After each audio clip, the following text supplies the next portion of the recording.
So welcome everyone. Indeed, we're talking today about the valorization of cultural heritage for social and of course, not of course, but economic purposes. We've got a lot of interesting people presenting today from various European projects. So we've got Sylvia Amann from the Rock Project, who's going to be starting off by giving us some insights from their work on cultural heritage. Dr. Wang from the Norwegian University of Science and Technology, who's part of our Trans-Urban EU China project, give us some insight from that, again on the same topic. Dr. Kaplan, who's going to working in Izmir municipality in Turkey, and he's going to give us the insights from their practical action in that department. And then as well, Dr. Liu from the China Academy of Urban Planning and Design. So should be a good lot. So Sylvia, I see you there. Let me hand the sound over to you, and you can start off by telling us a bit about the policy recommendations that you developed as part of ROC. Okay. Hello, good morning. I hope you can hear me well. Yes, we can hear you. You can hear us? Yes. You can hear me? Yes, we hear you loud and clear. That is perfect. Okay. Hello and good morning. I'm happy to be with you and to present some of our results from the ROC project. In my specific case, I was working on the study on policy recommendations for cultural heritage valorization. And as you can see also from my presentation, I have summarized some of our main findings from this study. So this study addresses mainly decision makers and policy makers. So it's first of all really crucial that they understand that there is a lot of added value in valorization of cultural heritage in cities, and that this is already a kind of cross-sectoral approach to be understood from the very beginning. Because these kind of projects generate cultural, historic values, but there is also a lot of economic impact. If you think just about tourism, but also about local economy, local shops, etc., then this project have a strong dimension also in social cohesion. For example, the feeling of belonging, and of course, it's linked to the whole environmental debate. So this is a kind of starting point decision makers, policy makers should be aware of. Maybe the next slide, please. Can I have the next one? Can I have the next slide, please? It should be up there, or the following one again, or? Okay, this one. It's perfect. No, go back one. Okay, now it's perfect. So in the course of our work, we identified then 5 main challenges for cultural heritage valorization projects. So one, of course, is that we are in this very complex governance framework, so it's multi-level. Then we are having the problem that there are very rigid rules which we have to comply with, for example, regarding the protection of monuments. In general, in many administrations who are involved in this kind of project and also within other stakeholders, there is a lack of skills and also of enforcement power. So when you just think about the cultural sector on the one hand and on the other hand, for example, the real estate developers, so this is something which might generate difficult discussions. In addition, as there is a lot of value and a lot of potential, but there is also quite a lot of undesired side effects like gentrification or over-tourism, and of course its fragmentation, so that this kind of work across silos is not really yet established in many places. So based on all these challenges, we have then developed 11 main recommendations for policymakers in order to provide a most encouraging framework cultural heritage valorization. And this you see on the next slide, please. Yes. So you see this whole broad needs in order to provide a favorable framework for cultural heritage valorization projects. So what can decision makers, what can politicians do in order to provide a good framework in order to come up with better valorization projects and also to better use the values which can be generated. So I would like to highlight 3 out of these 11 because we are not having so much time. So the first one is equilibrium. You find more information on the next slide. So I've said already that one of the main challenges is this kind of rigidity of regulations. I mentioned the protection of monument rules as one example. And there are ways in order to combine the need of regulation on the one side and on the other side also to be more flexible. For example, when we take the environmental protection rules, of course, they are extremely important for all kinds of buildings. They are also important for buildings with cultural heritage or protected building. But if there could be also some kind of flexibility because the types of buildings and of infrastructures is different, so this would provide added value. Also the rules related to professions like the building rules, the rules for architects. So to understand that this is something which should be also an enabling environment and not only a protection element. On the other hand, of course, policymakers and also those involved in the establishment of this valorization project must accept a certain complexity. So it's complex and we need also to protect. So, but to understand this framework. And maybe to go to the next recommendation, it's integrative approaches on the next slide. It relates to the relationship between residents and visitors. And there is, I think, the need for a general understanding that, of course, the residents have their rights and their needs. But on the other hand, also the visitors have the right to an urban experience and how to ensure that.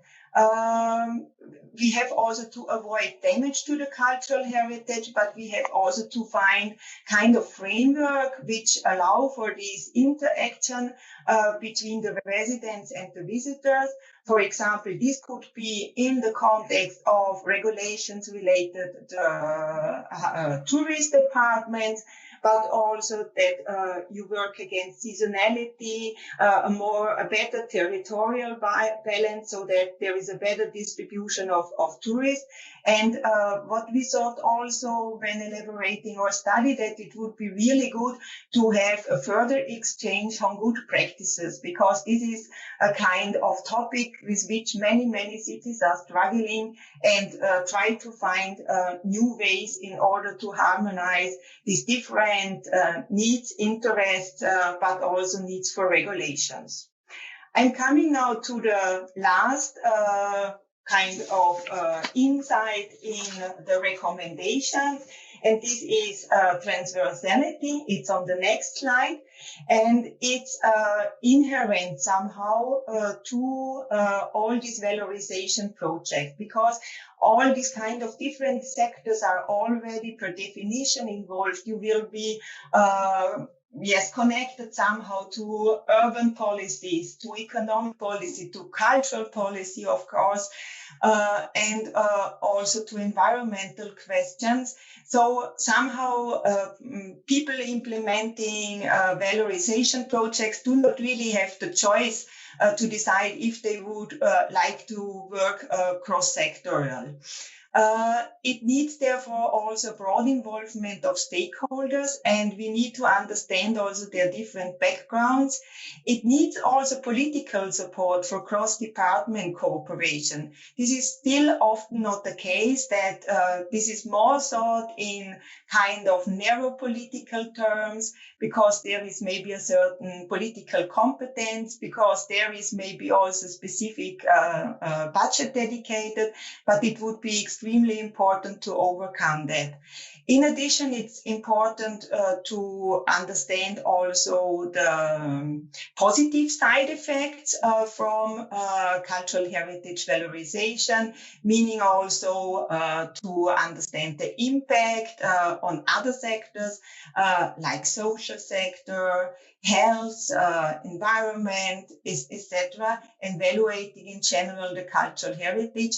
And we need also an enabling ecosystem for the creative industry. So this means, for example, space, but also relevant or adapted frameworks for public tenders, then also kind of engagement in networks, etc. So this was it more or less from my side. I think I was slightly too long, but I hope, yes, you got some insight. Thank you very much for your attention. Well, thank you, Sylvia. Indeed, it was a pretty tight timeline that we're thrusting on people, but really interesting stuff from you. Maybe the first thing I'd like to know, so obviously we're talking here about 11 recommendations you've made for social and economic valorization. Are the 11 recommendations sort of equally beneficial for the social and economic aspects, or would you say there's a distinction there between ones that are more geared toward one and ones to the other? I think they are complementary. So the idea was more or less to understand it as a full spectrum of kind of useful approaches, so that you have in ideal case, a perfect ecosystem for cultural heritage valorization.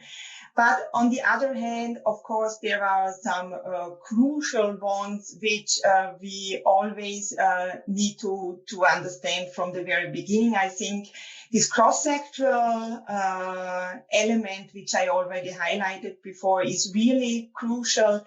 Then also to understand finance, also linked to leverage with public procurement instruments, is crucial.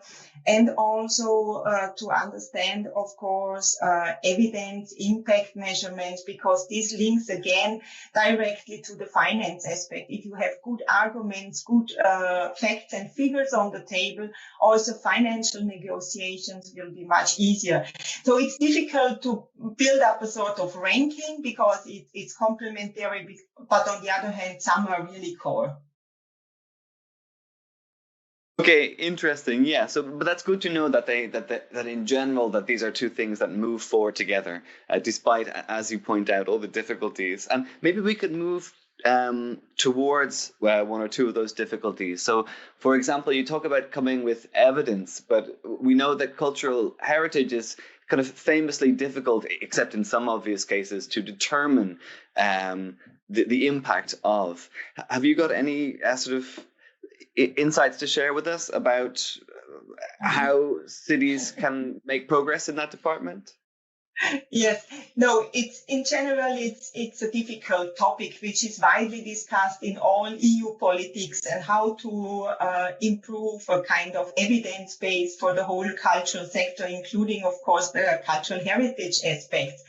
But what we propose in our tool also is another element related to evidence and impact assessment, because we thought that it could be also a good way forward to provide a sort of simple self-assessment tool to avoid negative side effects. So if something like that could be further developed, it could be very valuable, because this is the other side of the medal, and it could be something really practical, helpful for also the implementation of projects, and also for the long-term positive impact then at the very end.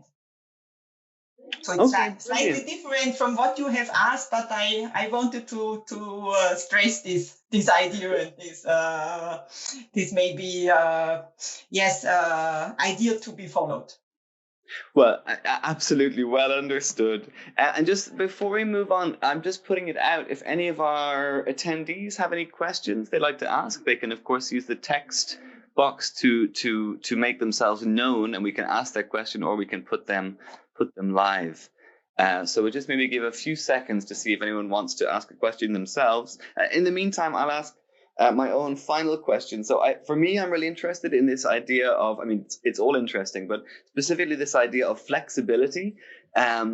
So I think people are often quite worried when it comes to cultural heritage that if you are flexible in some cases, then you create a precedent that people are likely to take advantage of in perhaps ways that you're not so pleased about. So can you talk a little bit about how we can kind of judiciously employ this principle of flexibility? Mm. Maybe it's difficult to change the existing rules, for example, in the protection of monuments. This will maybe always remain something complex. But maybe to start more with public spaces. And also, we will have now a lot of debate and ongoing discussions regarding how can we make our cities more resilient, how can we better answer to climate change issues, environmental questions. And maybe to start in the public space and with these environmental regulations, to understand that there could be also certain flexibility. Maybe it must not be always exactly the same pavement we had. Maybe we can have more green areas. And so by this means showing that there are also flexible solutions which help the citizens to have a better quality of city life at the one hand, and on the other hand, which does not really harm, for example, the heritage. Okay, brilliant. Thank you very much. So that was a lot of information in a very short space of time. Thanks for joining us as well. And great, thank you. So maybe Anthony, a short message still. I must apologize that I have to leave very soon because I joined in from the airport and I have to catch my flight. So I will be still a little bit here for maybe 5 or 10 minutes. If there is still a question, it's still possible. And then I have to leave, unfortunately. No, did any questions come in, Wilma, from that? No. Okay, people are enthusiastic that we will share the slides, we certainly will. So thank you for the flying visit. We have Cecile Huppert here as well from Huppert from the Rock project. So she might be able to field some questions after you leave us, but otherwise have a safe flight. So now we'll move on to Dr. Wang from the Norwegian University of Science and Technology. I think, unless Dr. Liu is present, but I don't think that she could make herself known if she is, but I think that she's not yet. No, okay. So let's hastily move forward to Dr. Wang, if you're there. We'll go to the Norwegian University of Science and Technology, who've been working in the Trans-Urban EU-China project to identify different approaches of these different regions to the same topic. So, Dr. Wang, are you there?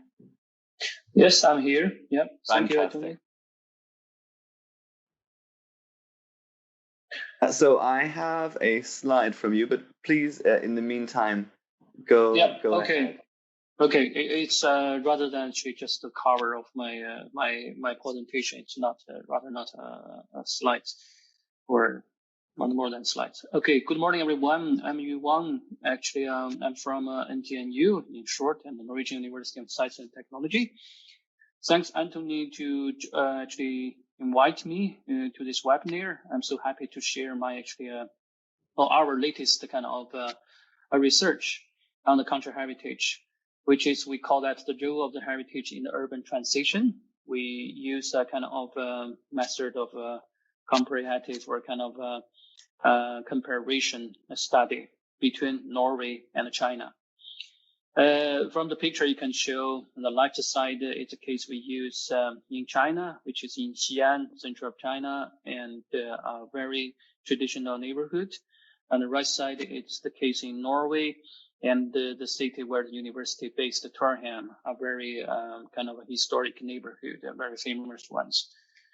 Okay, what we believe is heritage has become a key element in the development of the cities, and also it is an asset for urban renewal strategies. Especially for the historic neighborhoods, we believe it has become a valuable space because of the sense of the space and also the concentration of the cultural activities that reflect the active local identities and also the increase in the economic relevance global culture tourism. Our project is Horizon 2020 called the Trans-Urban EU China, and our task and also our study is focusing on the heritage in the transition. So we adopt two different cases. The first one I already introduced is used to be a working class area in Norway that has been reshaped in the process of gentrification. The second one, it is a historic district in China, dominated in a kind of minority. We call that Hui, Muslim Chinese people. And this area experienced a different form of transition. I will introduce that later. So first I will introduce the case in Baklanda, we call that, which is come from Norway, come from our city, Trondheim. Baklanda is a neighborhood in the city of Trondheim, Norway. This neighborhood is dominated by the small wooden houses with a narrow street. It's among the major tourist attractions and in the city. However, in the 1960s, there was a view that the old wooden blocks of the city of Trondheim needs to be renewed and should be replaced by modern buildings that both economically and functionality were better suited to the modern society. Trondheim municipality had this plan, which is initiated in the 50s, want to turn the Baklanda, this traditional area, into an efficient road system, basically demolish everyone and everything and build a new highway.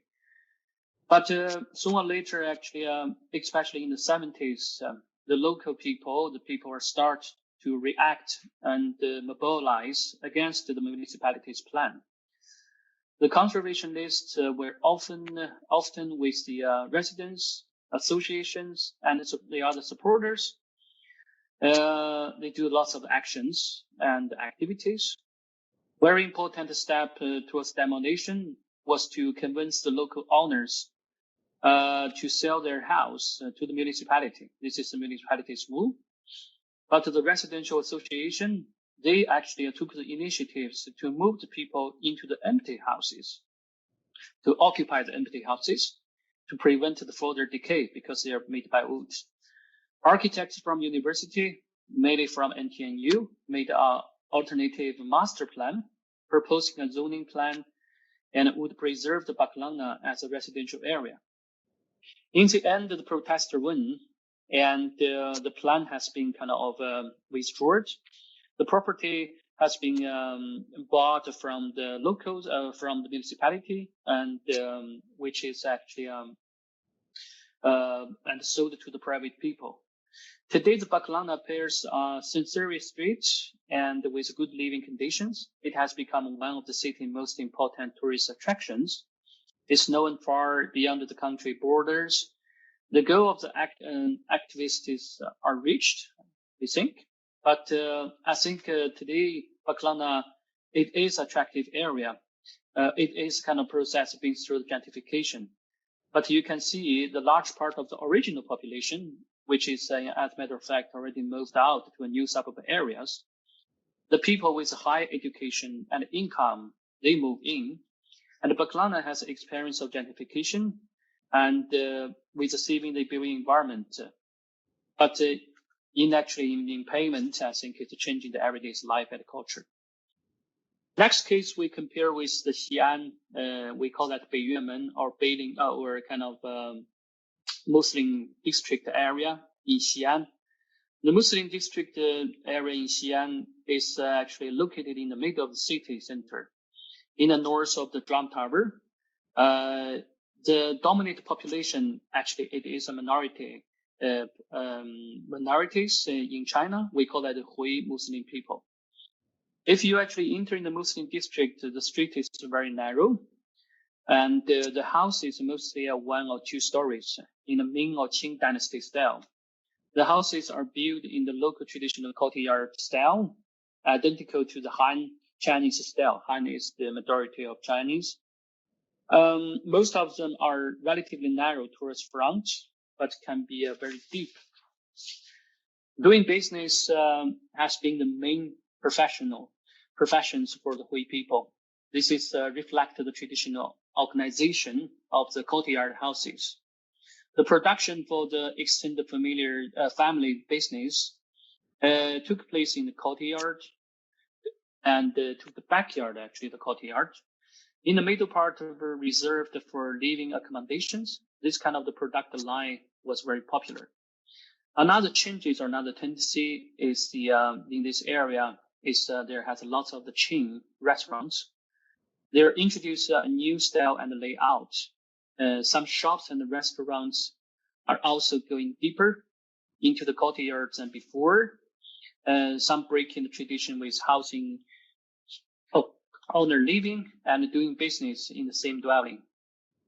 The practice that all the sons can inherit, which kind of create some kind of the problem in the area, which means more and more people are entitled to share the courtyard house. This creates a serious pressure on the space in the neighborhood. Several floors are added on what used to be a 1 or 2 stories wooden housing area. Many also choose to rearrange their houses that they can rent out the rooms to the migrant workers. Wooden structures are replaced by concrete. The result is added indoor space and more apartments are familiar, which creates a smaller and darker outdoor space with no room for common activities and very kind of a little ventilation.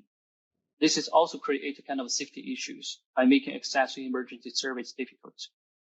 The lack of the common space are most likely affected everyday life of a family. In a globalized kind of globalization impact on China, China has opened up a long time ago, more than 4 decades. In the meantime, the Arabic culture actually influence on the people are more deeper and more wide and stronger. For example, more and more people were wearing the clothes that signal their religious and ethical background. The building regulations for the areas not follow, we always actually followed. One is problem is the height of the buildings. It's very high because of the more generations living together than before. And the permitted number of the floors outside the buffer zone is not always followed.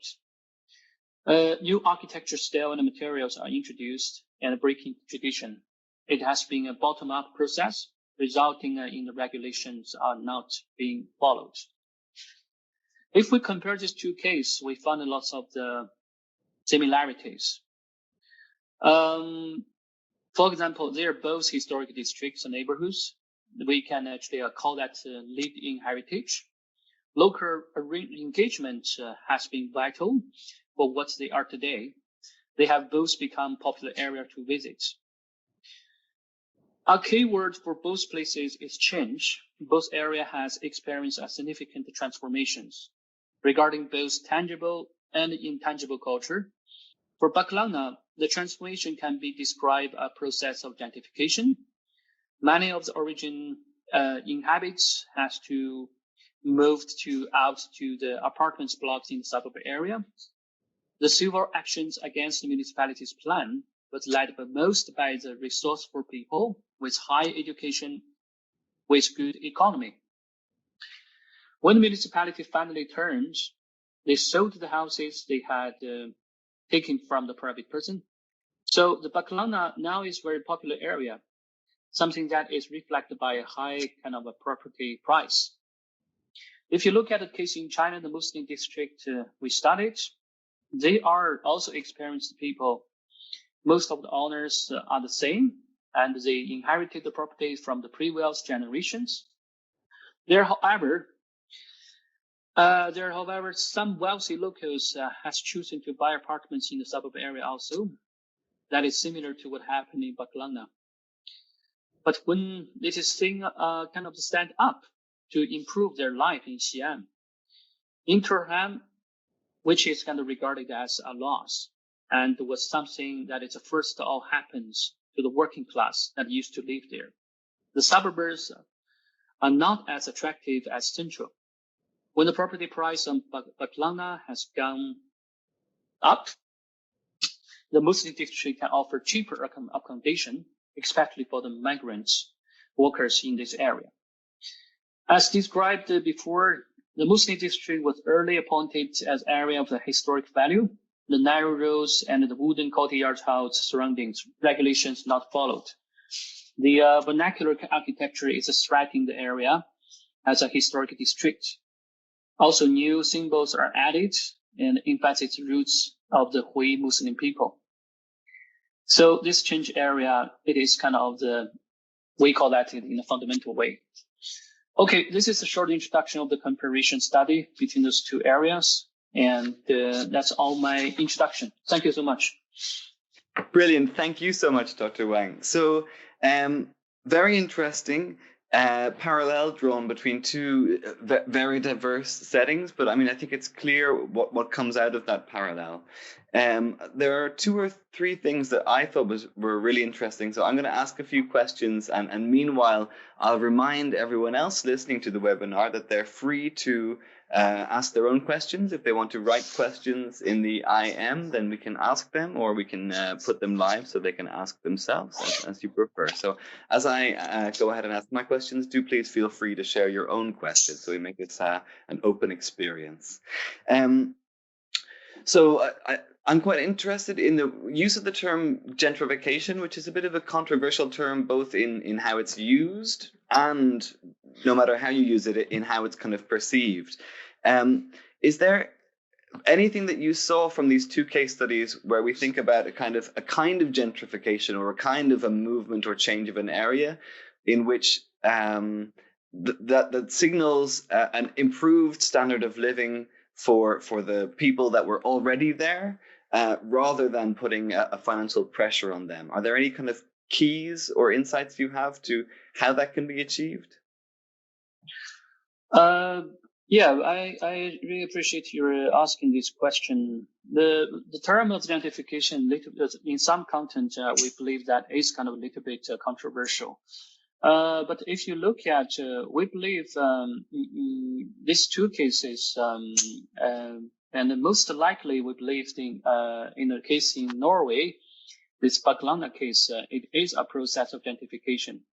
But I have to say, it is not a very conventional gentrification. We still point out the very process are kind of very kind of unique, we have to say.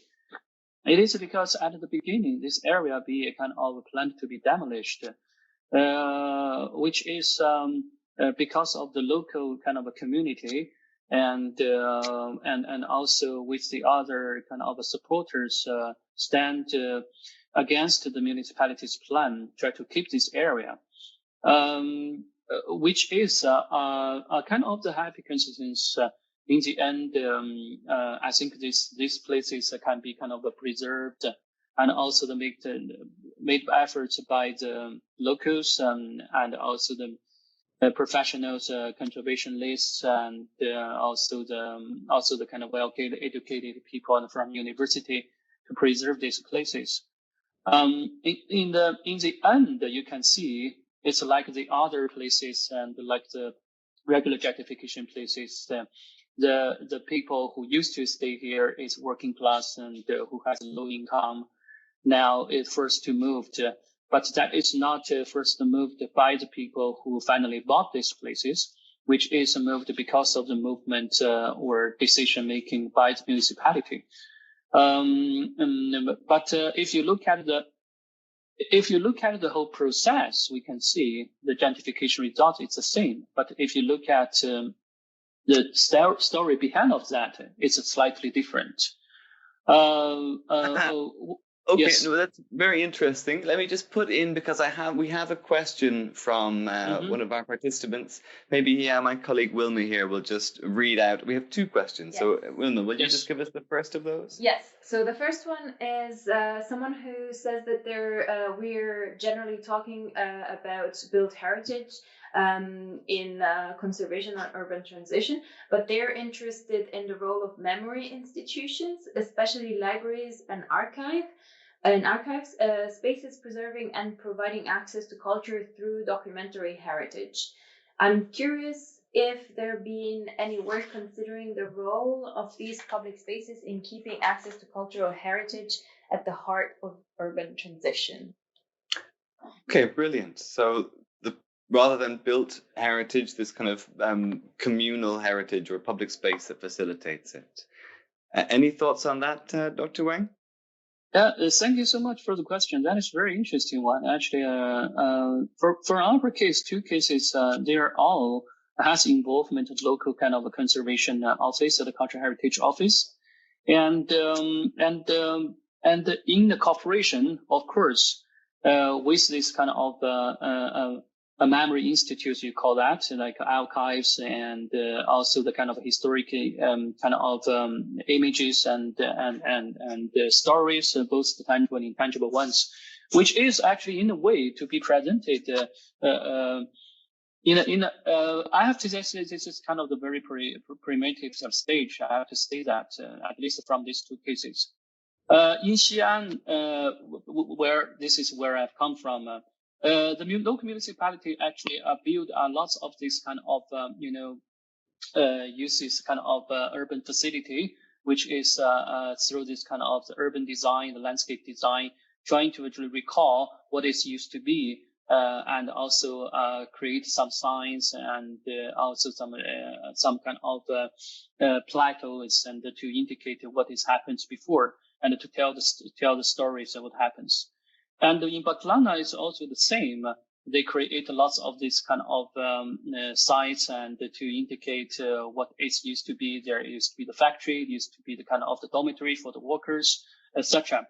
And also on the other side, actually, Baklana also they have a very different thing is the local community is quite strong. They actually collect their old memories and put into their own website. They have the Baklana website. If you Google that, you can find it very easily. It shows what happens before and shows the whole process, how they preserve this area, which is kind of we call that third party to actually preserve the social memory and also to let people know what is story behind of that to preserve this area. Okay, I really like that. So the sort of idea of installing cues to kind of awaken the social memory of a place, and signs that point back to it, as it were. Maybe for the second question that you have there, Wilma, we will ask it, but let's just hear first from Dr. Kaplan, and then we can get to that question when we open up for everyone in the final 15 minutes. So thank you very much again. Dr. Wang, really interesting to hear these two perspectives put together, and I think that's a huge part of the value of this Transurban EU-China project is seeing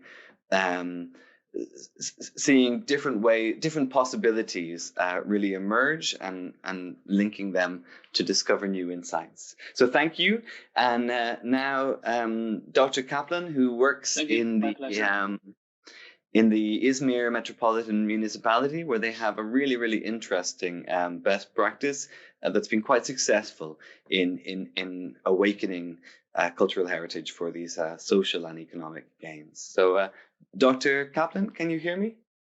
I can hear you. Hi, everyone. Brilliant. Can you hear me also? We hear you loud and clear. Please go ahead. Thank you so much. I'm Çağlayan Kaplan and working as an architect in Izmir Metropolitan Municipality. First of all, thank you for your attention. Before my presentation, I want to give some brief information about my city. Izmir is the third largest city of Turkey, and it lies on the Aegean coast, Mediterranean coast of Turkey in the western part, and it has almost 4,300,000 people living in the city. The history of the city dates back to 8,500 years before now, but the area that we are dealing with, the historic city center, dates back to 2,500 years before now. I'm talking about the area is about 252 hectares of areas and inhabited since 2,500 years without interruption. Starting from Hellenistic period, it continued until now with different civilizations coming over and over. The historic city center was inhabited with the wealthiest families, wealthiest people of the city, but in the last 50 years, the site gradually faded and lower income families started to live here, especially the internal refugees, etc. And last few years from now, we have also 180,000 refugees coming from all over the world, mainly from Syria and different countries from Africa, because we are on Aegean coast and we are very close to some European islands, and the Izmir has also become a gate for refugees through Europe.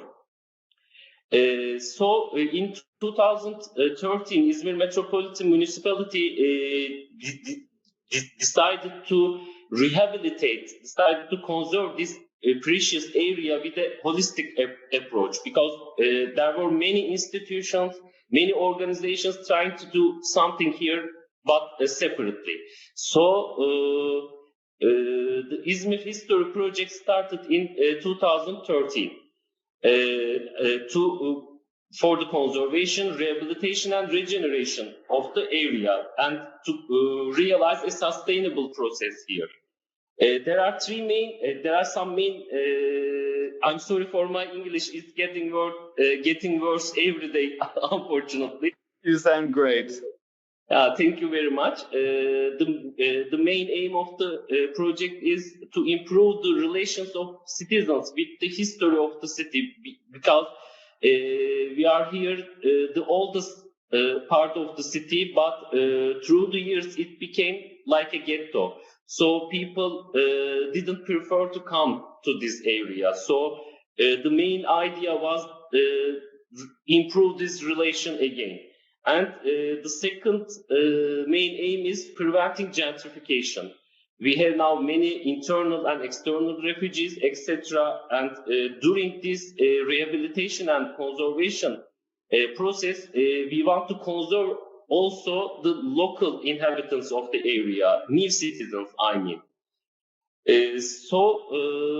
But in the first years, it was difficult to organize the things from some part of the city for the historic city center. So Izmir Metropolitan Municipality restored a historical building at the heart of the city.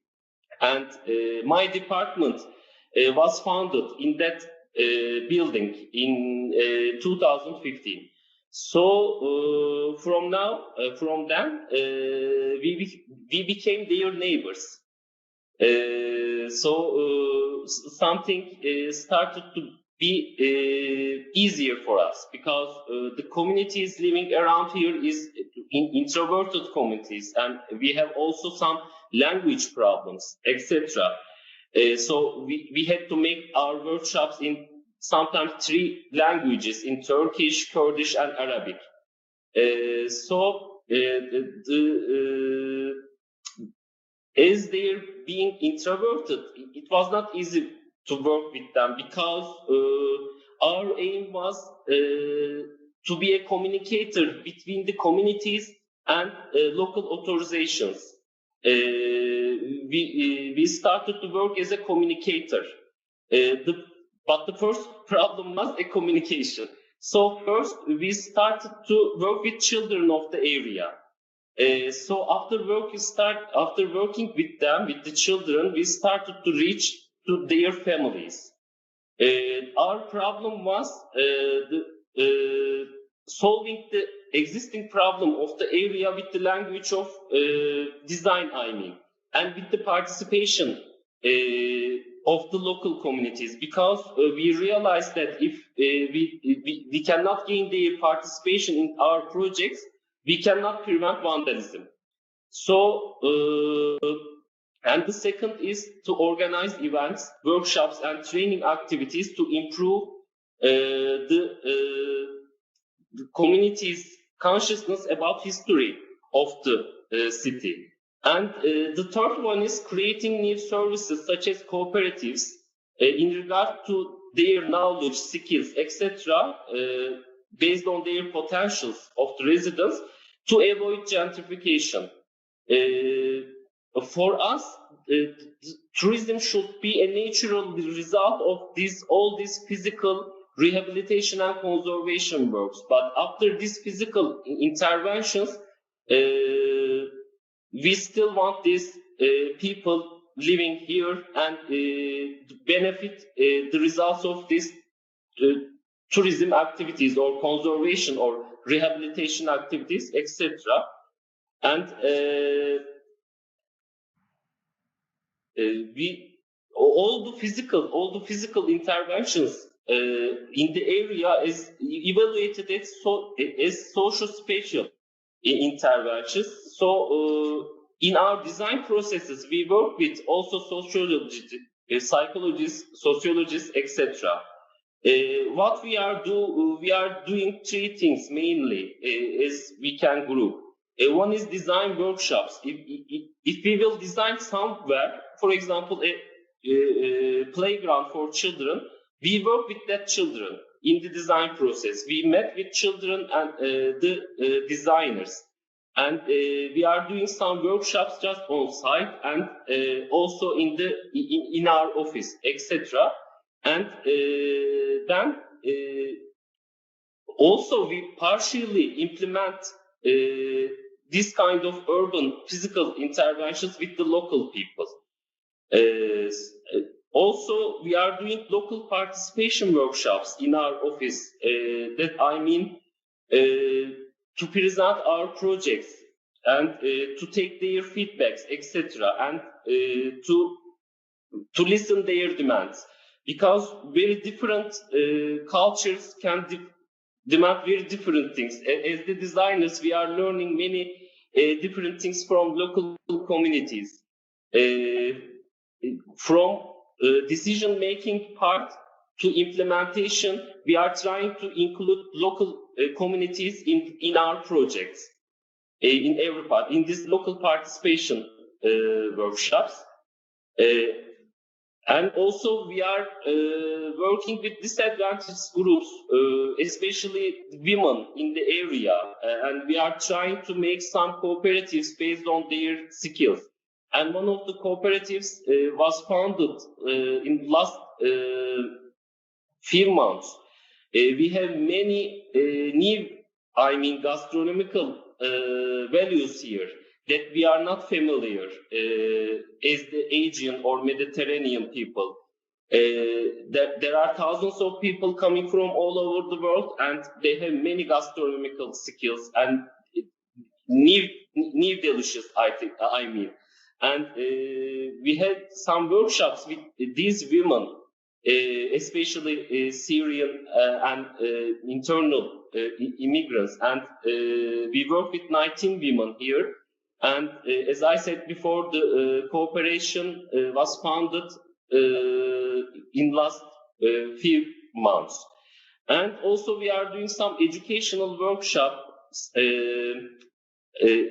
in English translation may be educational workshops, but education is not too interesting every time. So we are not getting people together and telling them the history of the area. We are doing some workshops, I mean photography workshop, graffiti workshop, etc. And this storytelling part is being a part of these other workshops. And we are visiting the schools, we are taking the kids from their schools, and we are visiting to archaeological areas, etc. These are the things that my department is doing here, but we have 3 different departments here. These are the things that we are trying to be a communicator between authorities and local communities. Besides these things that I mentioned, we have many street rehabilitation projects, restoration projects, etc. But as I said before, although it's being a street rehabilitation, before the at the beginning of the project, we start to work with them until the implementation. That's really interesting, Dr. Kaplan, and I really like this Izmir Design Atelier. This, I mean, it was in the Eurocities Awards, and it's a fascinating and pretty inspiring practice. If I understand correctly, there's also and you didn't touch on it much, reuse of built heritage in this project. Is that correct? You're reusing some spaces? Yeah.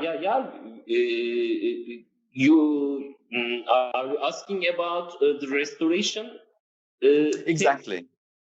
Yeah, we are at the historic city center, and we have thousands of historic buildings here. And some of them is restored by my department also. But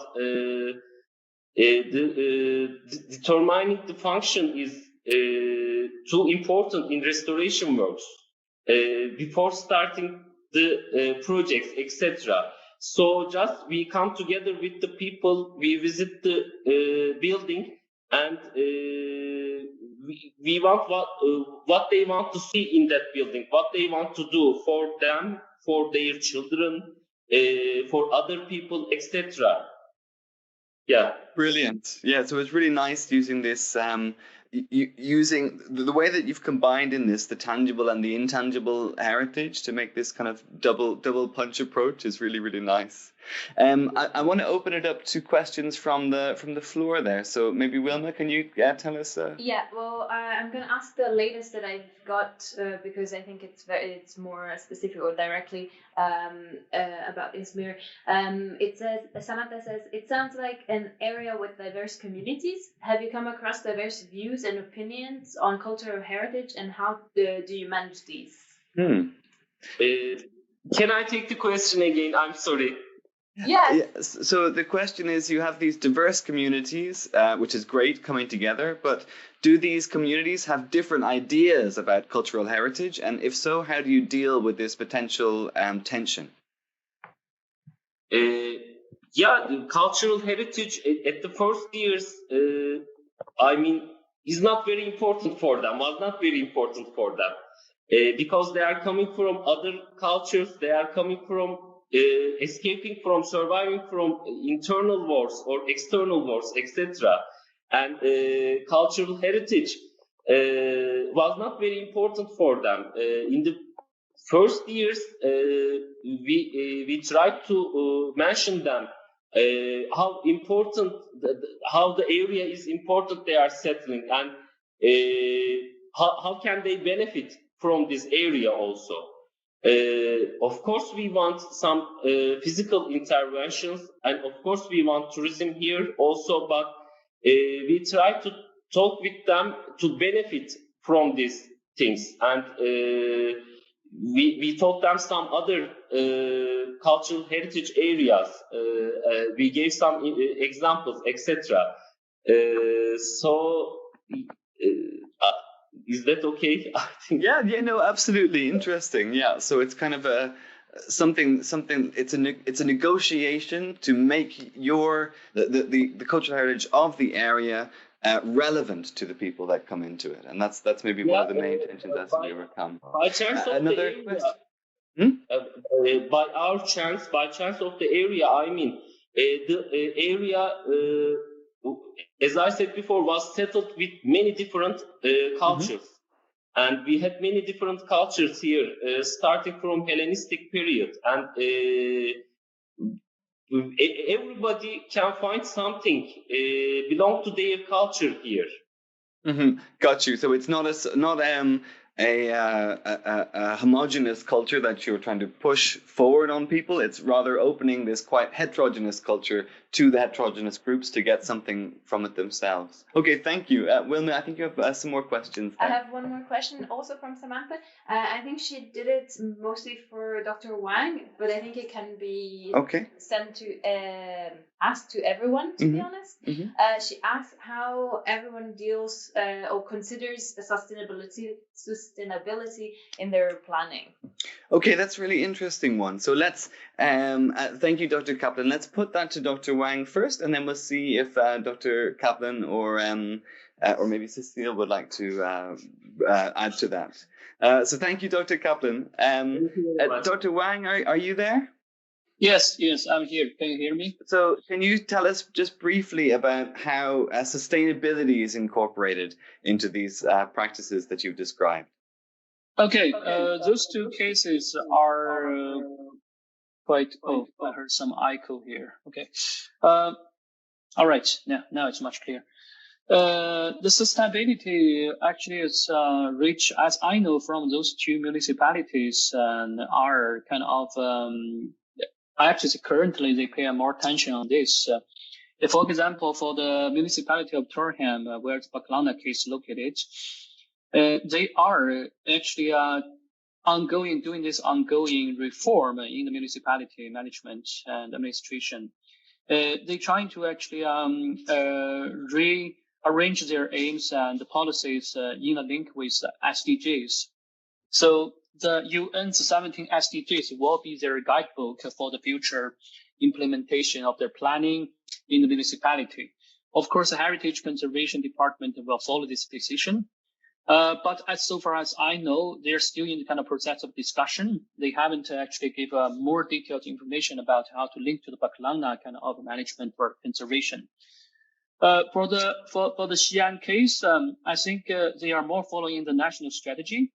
Sustainability and also the other keywords, which is kind of a green and facilities and also environmental kind of consideration in the urban planning are quite important. But I have to see the sustainability in terms of the understanding of different cases are quite different. In Xi'an, in the China case, I think sustainability more focusing on the improving the space quality, and also trying to decreasing the kind of potential of the risk in the neighborhood, as I actually introduced in the case. So, which is more focusing on the improving the living quality and the space quality, and also decreasing the safety issues, which is of course are kind of be a consideration taking into account of sustainability. Thank you. Okay, brilliant. Thank you for that answer. And maybe we can go back then to unless you don't know. And let's go back to Dr. Kaplan on that. So the element of sustainability. How are you dealing with it in the Izmir case?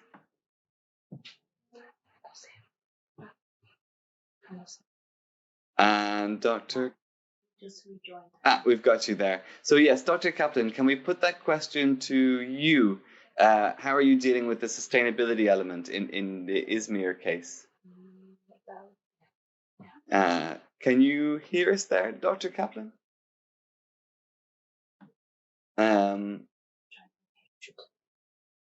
Sure. Let's keep on trying to get Dr. Kaplan back. And in the meantime, do we have another question that we could field? No, there's no more questions coming in. So, Dr. Kaplan, are you there? No, I can't hear you yet.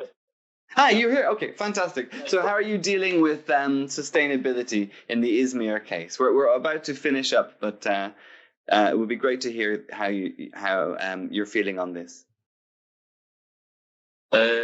First of all, we are accepting these new citizens as our citizens. Mm-hmm. So we are accepting that they are the citizens from now on, and we will live together with them here. And we are trying to have cohabitation with them. So yeah, and as the participatory process, as a result of these participatory processes, I mean, we saw them, we realized them, they feel like a part of the project, and they feel like the owner of the project. Mm-hmm. And they don't want to move from this area. They want to leave this area from now on. Many of them, I mean. So with the other physical implementations, we are trying to sustain. We are trying to create also this sustainability with the prevention of the people, local communities there. Okay, brilliant. I like this idea of, I mean, once you make the people the owners of the project, then you kind of tap into their energy and you get a momentum which hopefully at least sustains itself. But is there anything else on your end from questions? Was she speaking about sustainability in the sense of self-sustaining, or was she talking about environmental sustainability? Question, I don't know. I'm not sure. But anyway, I know many people will have to leave now.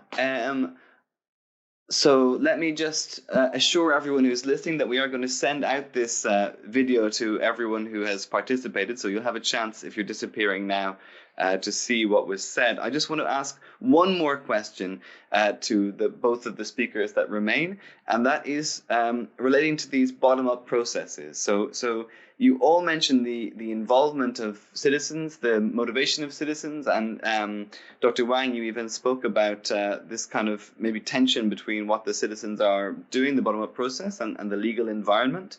Maybe that comes back to what Sylvia was saying about flexibility. So, Dr. Kaplan, maybe you can start. You're designing many of these programs, and of course, you're relying on the people there to engage and be motivated. Can you tell us a bit about the bottom-up element here? How are the people in the community responding by creating their own approaches and ideas?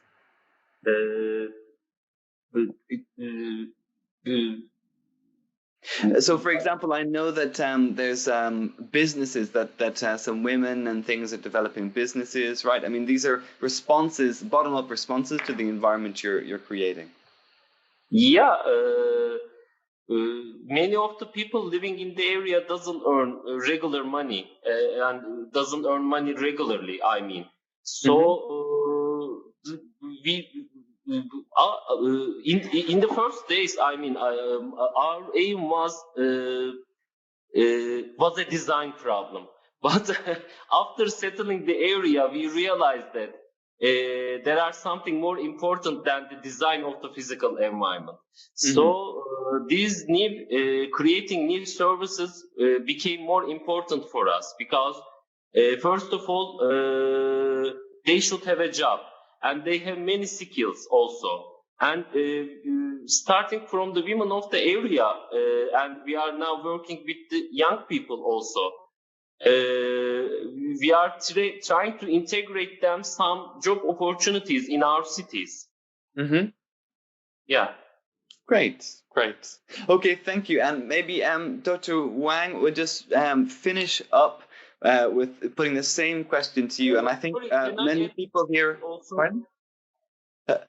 What was that? Okay, sorry. Hey, so Dr. Wang, we'll just put the same question to you. And I think most of our guests here are coming from the European side of things. Yes. I'd love to hear a little bit about maybe this, the Chinese element here and the way that bottom-up processes work or are facilitated, or how these tensions are resolved. Yeah, I have to say actually from European side or our case in Norway, the bottom up meet the top down.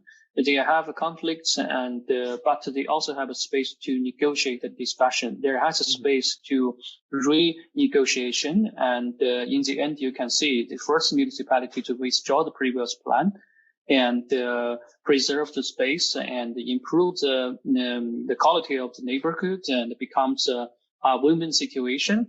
Let's say the 80% women situation. Let's say that. You can see the bottom up meet the top down. This process are there has a kind of there has an area they can meet each other and talk to each other and discuss. On the contrary, in my observation, our case in Xi'an, this bottom-up initiative are actually self-organized, rebuilding and renew of their area, which is stand sometimes strongly stand against the public or top-down planning. In our investigation, the top-down planning met a lot of difficulties in the implementation phase because of the strong against activities from the local community, which is bottom-up initiatives, because their own identity of the minorities and the central government or local municipality are very sensitive of these issues. So in the end, the bottom-up, which is can be claimed, let's say also 80% of victory. But I couldn't see there has a space of this negotiation or discussion, which is just kind of you listen to me or I'd rather I listen to you, the situation like that. So I can think there is a lack of the space or from the regime or kind of regulations, there has no space of this negotiation and discussion or co-creation, innovation between the top up and bottom up in the case in Xi'an, which is a kind of observation. No, that's very interesting. And we're going to put all of this, call it to a close in just 2 minutes, but just to push maybe a little bit further on that. So it's a limitation in the Chinese context that there's not maybe a fully developed space for this back and forth for bottom-up stuff. But to the extent that it does occur, can you tell me a bit about the form in which it occurs in the Chinese context? In the Chinese, if you understand your question correctly, it is a kind of the decision makers and make their plannings and to these places. There has of course about in regulation, they of course a public inquiry and discussion. Of course it is, but mainly actually it is more directly from the decision makers. When they match the resistance and from the local communities, they have to stop and or reshape or revise of their plan. That is the kind of what happened in the past decades in this area. Got you. So it's sort of like maybe lacking a middle ground in the sense that there's a very formal process which exists, and then there can be then a more sort of confrontational thing which can emerge because there's not a middle moment of back and forth.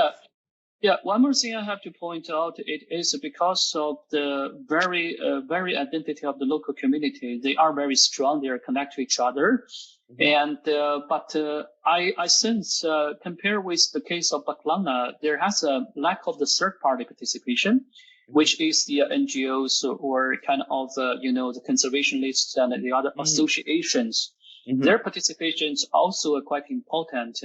I believe if we have this third party join this process, might create a space or create create a chance for this, but the local communities have a space or chance to discuss with the policymakers and the municipalities. Brilliant, and that's a really nice. Also, yes.